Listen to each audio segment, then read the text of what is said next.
السلام علیکم ورحمۃ اللہ وبرکاتہ۔ الحمد للہ نحمده ونستعینه ونستغفره ونؤمن به ونتوکل علیہ ونعوذ باللہ من شرور انفسنا ومن سیئات اعمالنا من يهده الله فلا مضل له ومن يضلله فلا هادي له ونشهد أن لا إله إلا الله وحده لا شريك له ونشهد أن سيدنا ونبينا ومولانا محمدا عبده ورسوله أما بعد فأعوذ بالله من الشيطان الرجيم بسم الله الرحمن الرحيم ثم جعلناك على شريعة من الأمر فاتبعها ولا تتبع أهواء الذين لا يعلمون وقال تبارك وتعالى إن الله اشترى من المؤمنين أنفسهم وأموالهم بأن لهم الجنة أو كما قال عليه الصلاة والسلام اللهم صل على سيدنا محمد في أول كلامنا اللهم صل على سيدنا محمد في أوسط كلامنا اللهم صل على سيدنا محمد في آخر كلامنا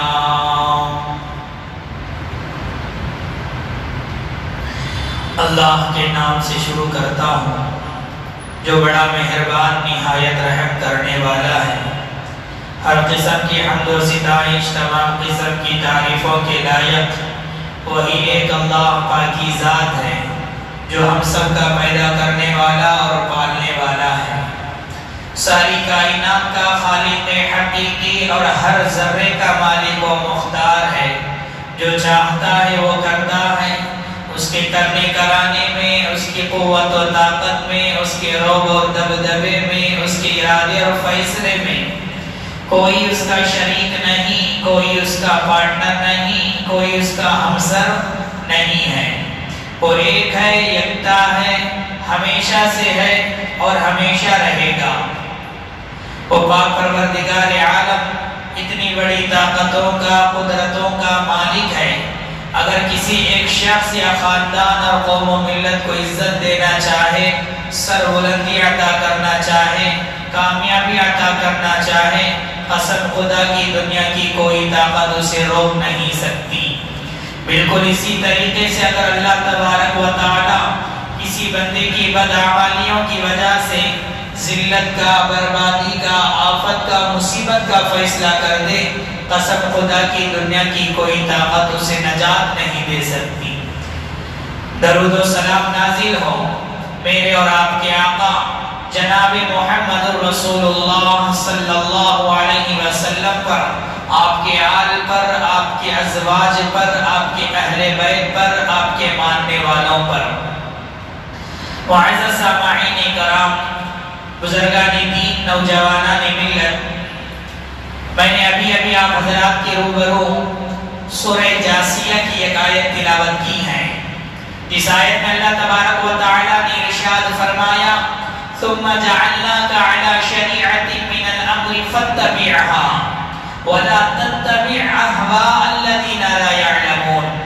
اے پیغمبر صلی اللہ علیہ وسلم، ہم نے تمہیں دین کی ایک خاص شریعت دے رکھی ہے، لہذا تم اسی کی پیروی کرو، ان لوگوں کے خواہشات کی پیروی مت کرو جن کے پاس کچھ علم نہیں ہے۔ حضرات، دین اسلام ایک مکمل ضابطۂ حیات ہے۔ دین اسلام مکمل ایک زندگی گزارنے کا طریقہ ہے۔ ایک مسلمان جب اسلام کے اندر شامل ہو جاتا ہے، داخل ہو جاتا ہے، صرف عبادتوں تک وہ مسلمان نہیں رہتا، اسلام قبول کرنے کے بعد وہ مسجد تک مسلمان نہیں رہتا، بلکہ اسلام کا یہ نظریہ ہے، مسلمان کا یہ نظریہ ہے، مسلمان کا یہ ایمان ہے کہ زندگی کے ہر لمحے میں وہ اسلام کو فالو کرتا ہے، زندگی کے ہر قدم پر وہ اسلام پر عمل کرتا ہے۔ اگر بچہ ہے تو اسلام کے پاس اس کا بھی طریقہ موجود ہے کہ کس طرح بچپن کی زندگی گزارنی چاہیے، اگر وہ جوان ہے تو کس طرح جوانی کی زندگی گزارنی چاہیے، اسلام کے پاس اس کا بھی طریقہ موجود ہے، اگر وہ ادھیڑ عمر کا ہے، کمانے لگا ہے، تو اس کا بھی طریقہ اسلام کے پاس موجود ہے کہ وہ کیسے زندگی گزارے گا، اگر وہ بوڑھا ہو چکا ہے، بڑھاپے کی زندگی کیسے گزارے گا، اسلام کے پاس اس کا بھی طریقہ موجود ہے، اگر وہ الگ تھلگ ہو کر زندگی گزارتا ہے، اسلام کے پاس اس کا طریقہ بھی موجود ہے، اگر وہ سب کے ساتھ مل کر زندگی گزارتا ہے تو اسلام کے پاس اس کا بھی طریقہ موجود ہے، بیوی کے ساتھ مل کر زندگی گزارتا ہے تو اسلام کے پاس اس کا طریقہ کار موجود ہے کہ بیوی کے حقوق کیا کیا ہیں، اس کے ساتھ کیسے سلوک کرنا چاہیے، اگر بچوں کے ساتھ مل کر زندگی گزارتا ہے تو اسلام کے پاس اس کا بھی طریقہ موجود ہے کہ بچوں کے حقوق کیا کیا ہیں اور بچوں کے ساتھ کیسے سلوک کرنا چاہیے، اور اسی طرح والدین کے ساتھ اگر مل کر زندگی گزارتا ہے تو اسلام کے پاس اس کا بھی طریقہ موجود ہے کہ والدین کے حقوق کیا کیا ہیں، والدین کے ساتھ کیسا سلوک کرنا چاہیے، الغرض اسلام کے پاس ہر ایک چیز کا طریقہ موجود ہے، انسان یعنی مسلمان کھاتا ہے تو اس کا طریقہ بھی موجود ہے، پیتا ہے تو اس کا طریقہ بھی موجود ہے، اگر وہ سوتا ہے تو وہ اس کا طریقہ بھی موجود ہے، اگر وہ استنجے کو جاتا ہے، ٹوائلٹ کو جاتا ہے، باتھ روم کرتا ہے، نہاتا ہے تو اس کا طریقہ بھی اسلام کے پاس موجود ہے، اگر وہ مر جاتا ہے اس کا طریقہ بھی اسلام کے پاس موجود ہے، مرنے کے بعد کیا کرنا چاہیے، شادی کی زندگی اسلام کے پاس اس کا طریقہ بھی موجود ہے، اگر شادی کے بعد میاں بیوی کے درمیان انبن ہو جائے، دونوں کے درمیان بات نہ بنے تو کس طرح الگ ہونا ہے، اس کا طریقہ بھی اسلام کے پاس موجود ہے، تجارت کیسی کرنی ہے اس کا طریقہ بھی اسلام کے پاس موجود ہے، بزنس کیسے کرنا ہے اس کا طریقہ بھی اسلام کے پاس موجود ہے، تعلیم حاصل کرنا ہے اس کا طریقہ بھی اسلام کے پاس موجود ہے، الغرض اسلام دوسرے قوموں کی طرح صرف عبادت گاہوں تک محدود نہیں ہے، صرف مسجد تک محدود نہیں ہے، بلکہ مسجد سے باہر کی زندگی میں اسلام موجود ہے، ہمارے گھریلو زندگی میں بھی دین ہے، ہماری تجارتی زندگی میں بھی دین اسلام موجود ہے، لہذا حضرات ہماری زندگی کے 3 پہلو ہیں، توجہ سے سنیں، آج کا جو عنوان ہے آج کے حالات سے بحث کر رہی ہے، ہماری زندگی کے 3 پہلوات ہیں، سب سے پہلے سیاسی زندگی، دوسرا ہے سماجی زندگی، تیسرا ہے معاشی زندگی، اگر اس کو انگریزی میں کہا جائے تو ایک پولیٹیکل لائف، دوسرا ہے سوشل لائف، تیسرا ہے اکانومیکل لائف، یہ 3 پہلوات ہمارے زندگی میں موجود ہیں، لیکن یہ 3 پہلوات میں بھی اسلام مکمل ہماری رہنمائی کرتا ہے کہ پولیٹیکل لائف، سیاست کیسی کرنی ہے، سیاست کیا ہے، حکومت کیسی کرنی ہے، حکومت کرنے کے لیے ہمیں کسے آئیڈیل بنانا چاہیے، کسے نمونہ بنانا چاہیے، یہ بھی اسلام کے اندر موجود ہے۔ اب سوشل لائف، ہم اپنے گھروں کے اندر کیسے رہیں گے، ہم اپنے بچوں کے ساتھ کیسے رہیں گے، ہم اپنے بیوی بچوں کے ساتھ کیسے رہیں گے، والدین اور رشتہ داروں کے ساتھ کیسے رہیں گے، ہم چھوٹوں کے ساتھ کیسے رہیں گے، بڑوں کے ساتھ کیسے رہیں گے، اس کا بھی طریقہ، اس کی بھی رہنمائی اسلام کرتا ہے۔ تیسرا ہے معاشی زندگی، اکنامیکل لائف، یعنی تجارت کیسے کرنا ہے، بزنس کیسے کرنا ہے، لین دین کیسے کرنا ہے، قرض لینا کیسا ہے، دینا واپس کیسا ہے۔ الغرب ان تمام چیزوں میں 100% اسلام رہنمائی کرتا ہے۔ اسلام کے پاس سیاسی زندگی کا طریقہ بھی موجود ہے، اسلام کے پاس سماجی زندگی کا طریقہ بھی موجود ہے، اسلام کے پاس معاشی زندگی کا طریقہ بھی موجود ہے۔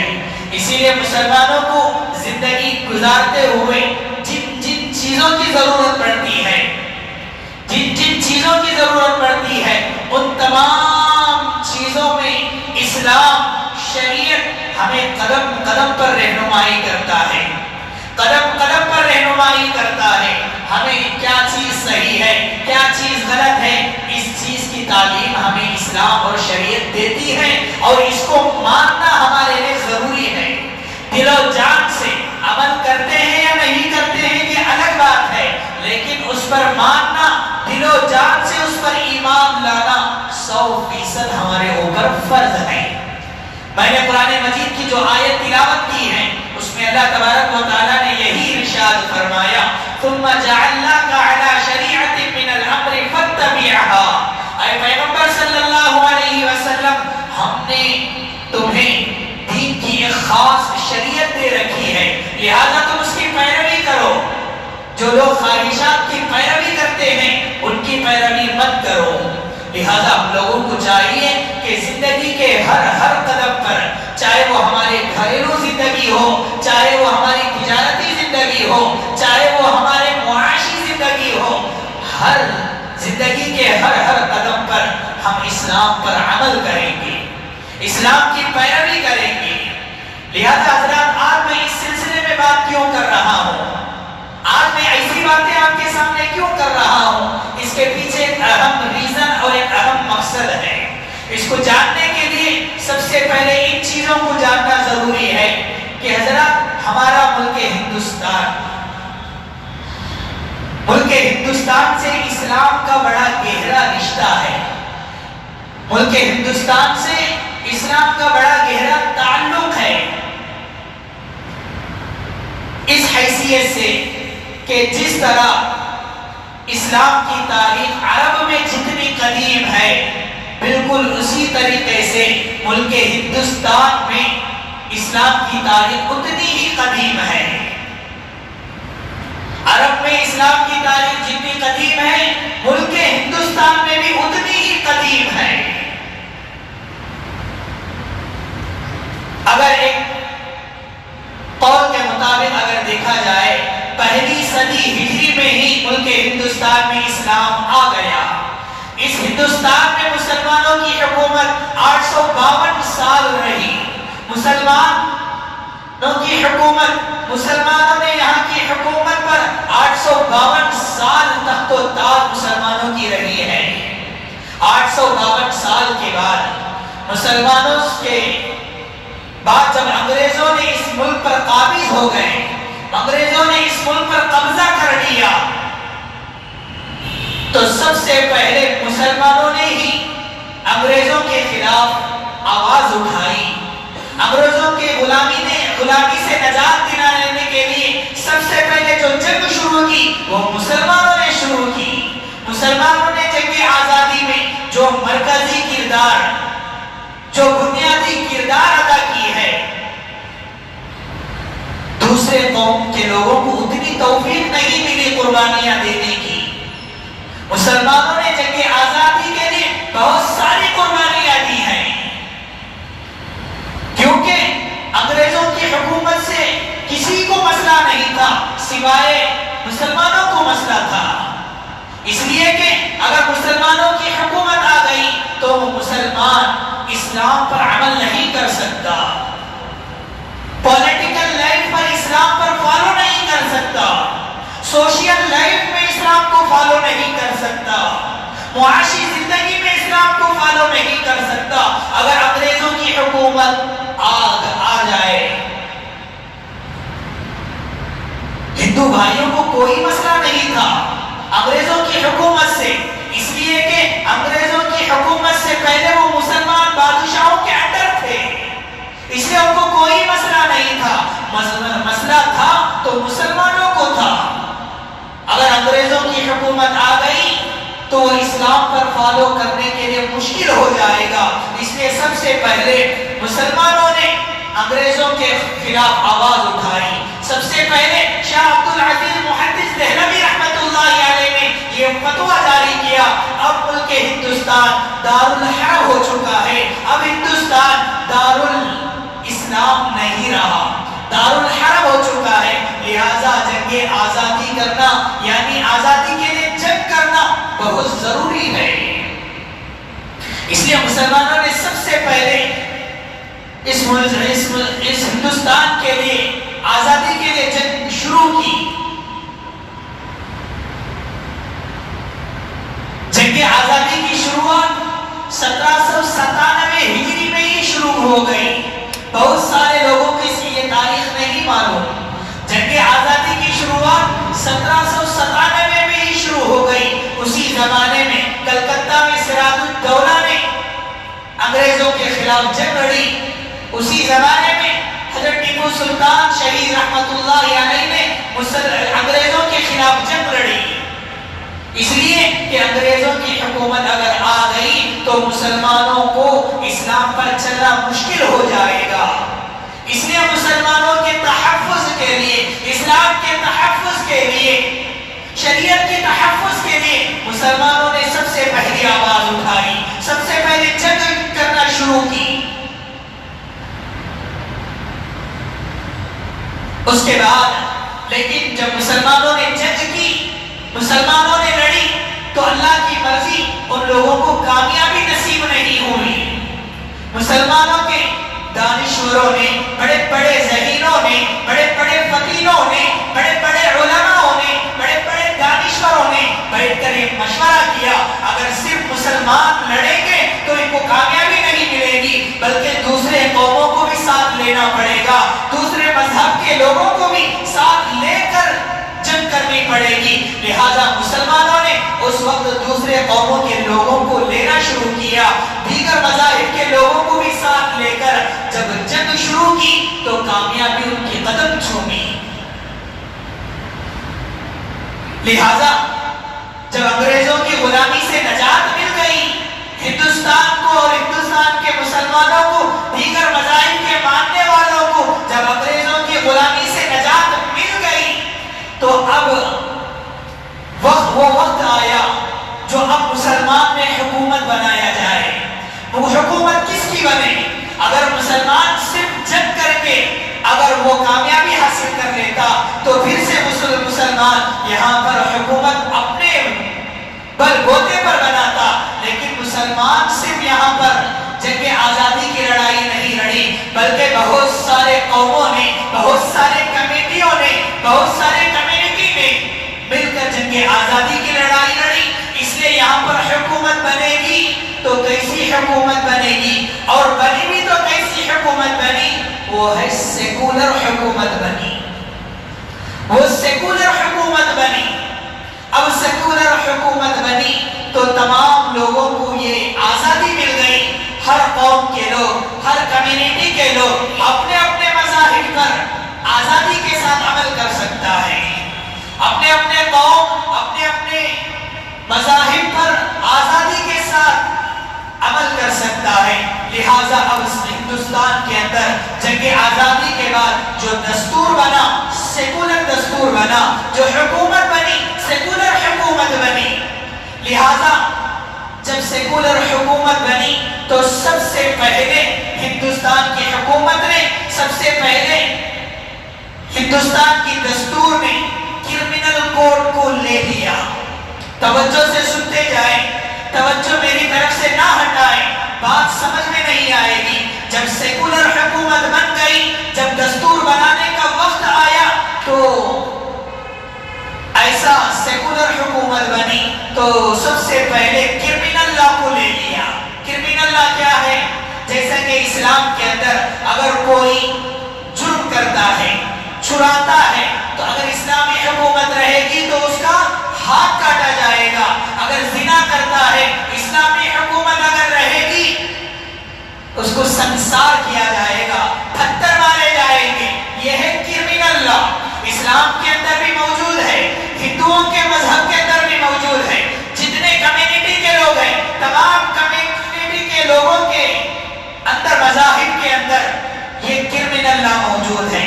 جیسے ہی ہندوستان کے اندر سیکولر حکومت بنی تمام مذاہب کے لوگوں سے تمام قوموں سے کرمنل لا کو لے لیا گیا, کرمنل کوڈ کو لے لیا گیا. تمام کرمنل کوڈ کو جب لے لیا گیا تو مسلمانوں نے بھی ہاتھ اٹھا لیا, اس لیے کہ جب سیکولر حکومت بنی مسلمانوں کے پاس کوئی اتھارٹی نہیں تھی, کوئی طاقت نہیں تھی, کوئی سلطنت نہیں تھی, کوئی حکومت نہیں تھی, کوئی تخت نہیں تھا. اس لیے مسلمانوں نے کرمنل لا کو چھوڑ کے دے دیا. اب ہندوستان کے اندر یہ بھی کرمنل لا ہے. اگر کوئی چوری کرے گا تو مسلمان کے لیے بھی وہی قانون, ہندو کے لیے بھی وہی قانون, عیسائیوں کے لیے بھی وہی قانون, سکھ کے لیے بھی وہی قانون. یہ کرمنل لا ہے.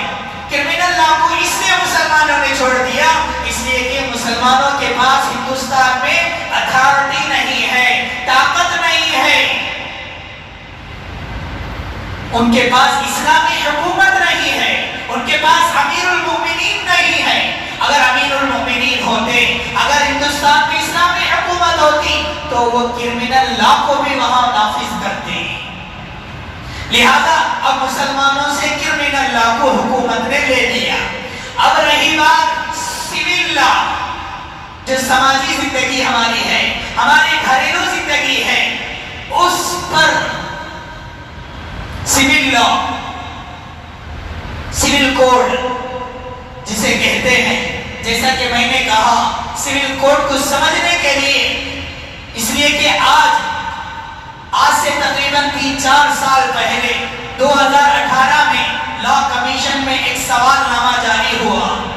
ایک سوال نامہ جاری ہوا, وہ یہ ہے کہ ہندوستان کے اندر یونیفارم سول کوڈ آنا چاہیے, یونیفارم سول کوڈ آنا چاہیے, یکساں سول کوڈ آنا چاہیے.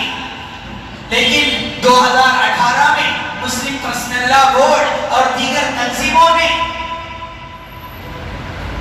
تمام اعتراضات کو جمع کر کے لا کمیشن کے پاس جمع کیے تو لا کمیشن نے اس سوال نامے کو واپس لے لیا. اب رہی بات, وہی سوال نامہ 14 جون کو پھر داخل ہوا ہے لا کمیشن آف انڈیا کے پاس, اور لا کمیشن آف انڈیا نے یہ مطالبہ کیا ہے اگر ہندوستان کے لوگوں کو کوئی یونیفارم سول کوڈ سے کوئی اعتراضات ہے تو 14 جولائی تک لا کمیشن کو وہ اعتراضات جمع کریں, چاہے وہ ای میل کے ذریعے سے ہو, چاہے وہ پوسٹ کے ذریعے سے ہو, کسی نہ کسی طریقے سے لا کمیشن تک اعتراضات جمع کریں. یہ مطالبہ کیا ہے. حضرات یہ اس لیے کہہ رہا ہوں, یہ یونیفارم سول کوڈ ایک ایسا قانون ہے, اگر یہ قانون آ جائے تو یہ قانون, یہ ایسے قانون ہے, یہ قانون قرآن مجید اور احادیث نبویہ سے ٹکراتی ہے, بہت سارے مسائل سے ٹکراتی ہے. یونیفارم سول کوڈ اگر آ جائے, اللہ تبارک و تعالیٰ نے قرآن مجید میں ایک سے زائد شادی کرنے کی اجازت دی ہے. ہم عمل کریں گے یا نہیں کریں گے یہ بات کی بات ہے, لیکن 4 شادی کی اجازت اللہ تبارک و تعالیٰ نے دی ہے. یہ ہمارا ایمان ہے, قرآن مجید میں اس کا تذکرہ ہے, ہم اس کو مانتے ہیں. لیکن اگر یونیفارم سول کوڈ آ جائے تو ہو سکتا ہے کہ ایک سے زائد شادی کرنے کی جو شریعت نے اجازت دے رکھی ہے اس اجازت کو چھین لے, جو کہ قرآن کے خلاف ہوگا, جو کہ احادیث کے خلاف ہوگا. اور اسی طرح سے شریعت نے طلاق کو مرد کے اختیار میں رکھا ہے, شریعت نے طلاق کو مرد کے اختیار میں رکھا ہے. اگر میاں بیوی کے درمیان بات نہیں بنتی, بات بننے کے بجائے اور زیادہ بگڑ جاتی ہے تو اسلام نے یہ آسانیاں فراہم کر رکھی ہے, یہ سہولت فراہم کر رکھی ہے, اور اسی میں عورت کا بھی مد طلاق جیسے الفاظ کو استعمال کر کے میاں بیوی دونوں رضامندی سے علیحدگی ہو جاتے ہیں. اگر یونیفارم سول کوڈ آ جائے مد سے طلاق کے اختیار کو چھین لیا جائے گا. مد سے طلاق کے اختیار کو چھین کر عدالت کو دے دیا جائے گا, کورٹ کو دے دیا جائے گا. اب مرد طلاق لینا ہو تو وہ کورٹ کو جائے گا. جب وہ کورٹ کو جا کر طلاق مانگے گا اور بیوی کی کمزوریوں کو بیان کرے گا, میری بیوی کے اندر یہ خامیاں ہیں, میری بیوی کے اندر یہ خرابیاں ہیں, میری بیوی کا دوسرے سے افیئر ہے, میری بیوی بے اولاد ہے, یہ تمام خامیوں کو عدالت کے سامنے لوگوں کے سامنے جب مرد بیان کرے گا تو بظاہر عورت کی رسوائی ہوگی, عورت کی ذلت ہوگی. اسی لیے اللہ تبارک و تعالیٰ نے یہ طلاق کا اختیار مرد کو دے رکھا ہے. اگر یونیفارم سول کوڈ آ جائے بظاہر یہ اختیار مردوں سے چھین کر عدالت کو دے دیا جائے گا, جو کہ ایک مسلمان کے لیے قطعاً ناقابل قبول ہوگا. اور اسی طرح سے حضرات جو لیب پالک بیٹا ہے, اگر کسی کو اولاد نہیں ہے تو کیا کرتے ہیں, کسی بچے کو لے کر پالتے ہیں جس کو کہتے ہیں متبنہ, لیب پالک بیٹا. اس کے لیے بھی شریعت کے اندر مسائل ہیں.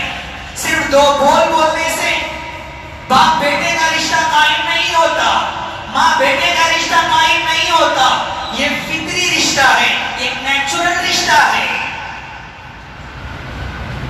اگر یونیفارم سول کوڈ آ جائے تو اس کے اندر بھی یعنی لیب پالک بیٹے کے مسائل میں سے بھی یونیفارم سول کوڈ ٹکراتی ہے.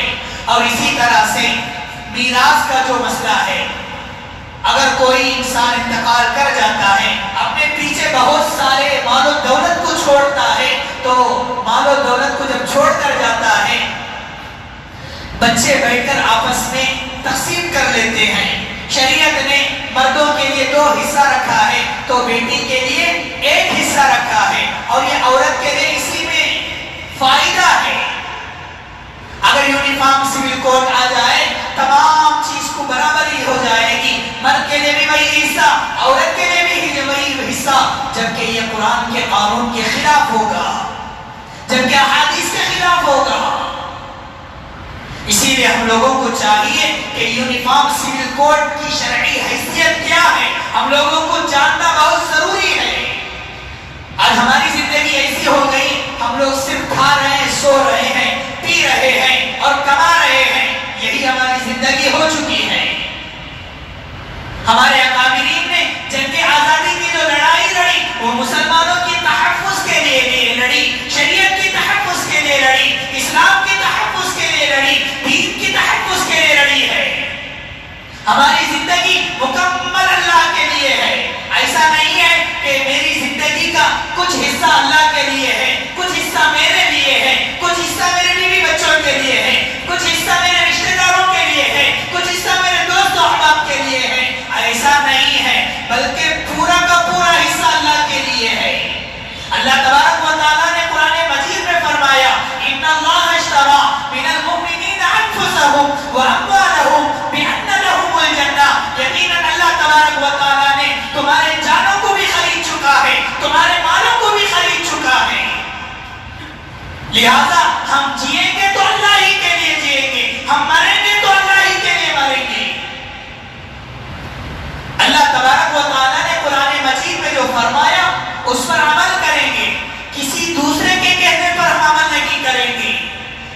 یونیفارم سول کوڈ کی شرعی حیثیت, جہاں تک شرعی حیثیت کی بات ہے اچھے سے سن لیں. قرآن مجید میں اللہ تعالیٰ نے جو احکامات نازل فرمایا ہے, احادیث میں جو احکامات نازل ہوا ہے, ایک مسلمان قرآن مجید پر بھی عمل کرتا ہے, احادیث پر بھی عمل کرتا ہے, چاہے اسے پسند آئے کہ یا نہ آئے, لیکن مسلمان قرآن پر عمل کرتا ہے. اگر وہ عمل نہیں کرتا لیکن اس کو ماننا بہت ضروری ہے. قرآن مجید کے اندر نماز پڑھنے کا حکم ہوا ہے. ہم لوگ نماز نہیں پڑھتے لیکن بات الگ ہے, لیکن نماز ہمارے اوپر 5 وقتہ نماز فرض ہے. یہ جاننا, دل و جان سے یہ ماننا ہمارے لیے ضروری ہے. داڑھی اسلام کے اندر ضروری ہے, ہم رکھتے ہیں یا نہیں رکھتے ہیں,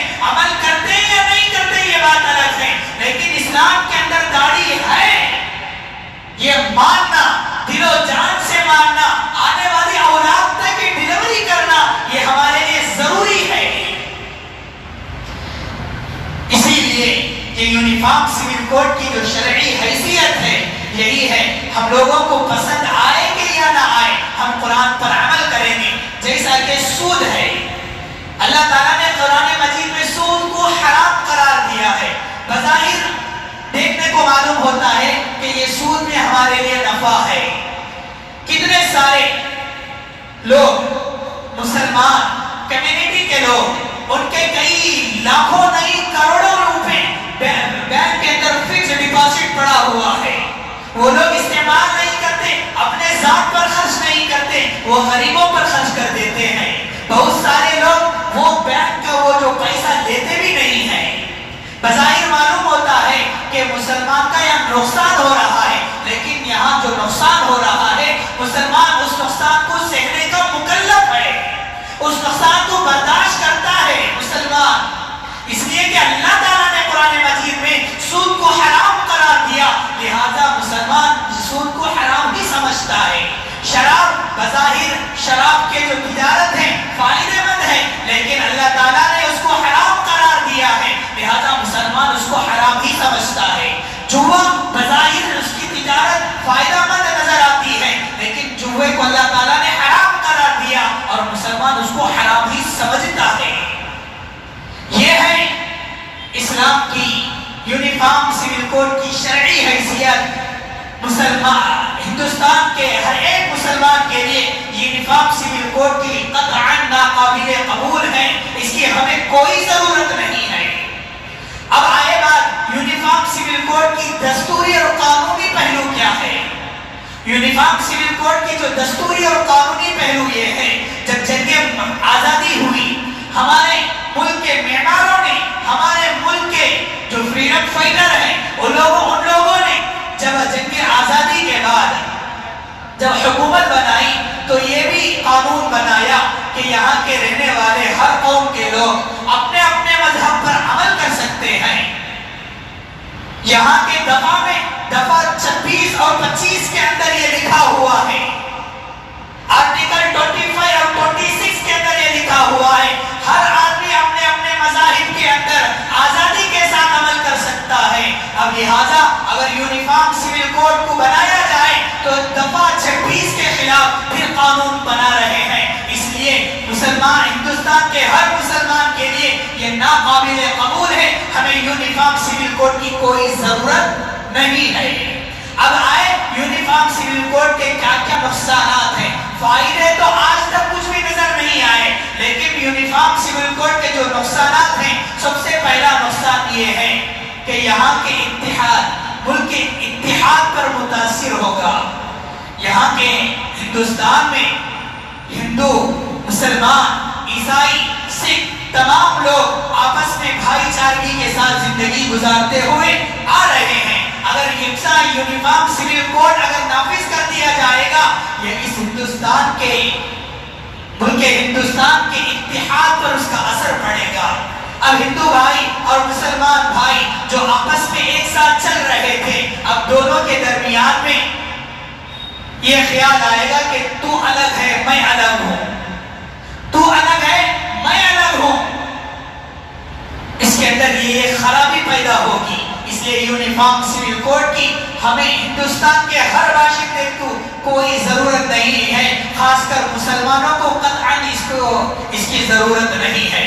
حضرات اسی طرح یونیفارم سول کوڈ کا ایک جو نقصان ہے ان میں سے ایک نقصان یہ بھی ہے کہ قومی سلامتی کو چوٹ پہنچے گی۔ ہر قوم کے کچھ الگ الگ رسم و رواج ہے، ہر قوم کے ہندو لوگوں کے لیے کچھ رسم و رواج ہے، مسلمانوں کے لیے کچھ الگ قانون ہے۔ اگر یونیفارم سول کوڈ کو نافذ کریں گے تو قومی سلامتی کو چوٹ پہنچے گی۔ تیسرا نقصان یونیفارم سول کوڈ کا جو تیسرا نقصان ہے وہ یہ ہے کہ دوسرے ملکوں میں ہمارے ملک کی بدنامی ہوگی، دوسرے ملکوں میں ہمارے ملک کی بدنامی ہوگی۔ اور چوتھا نقصان یہ ہے کہ یونیفارم سول کوڈ اور اس کی مثال لوگ دیتے ہیں کہ فرانس اور برطانیہ سے لوگ مثال دیتے ہیں کہ فرانس میں دیکھیے، برطانیہ میں دیکھیے کس طرح یونیفارم سول کوڈ ہے،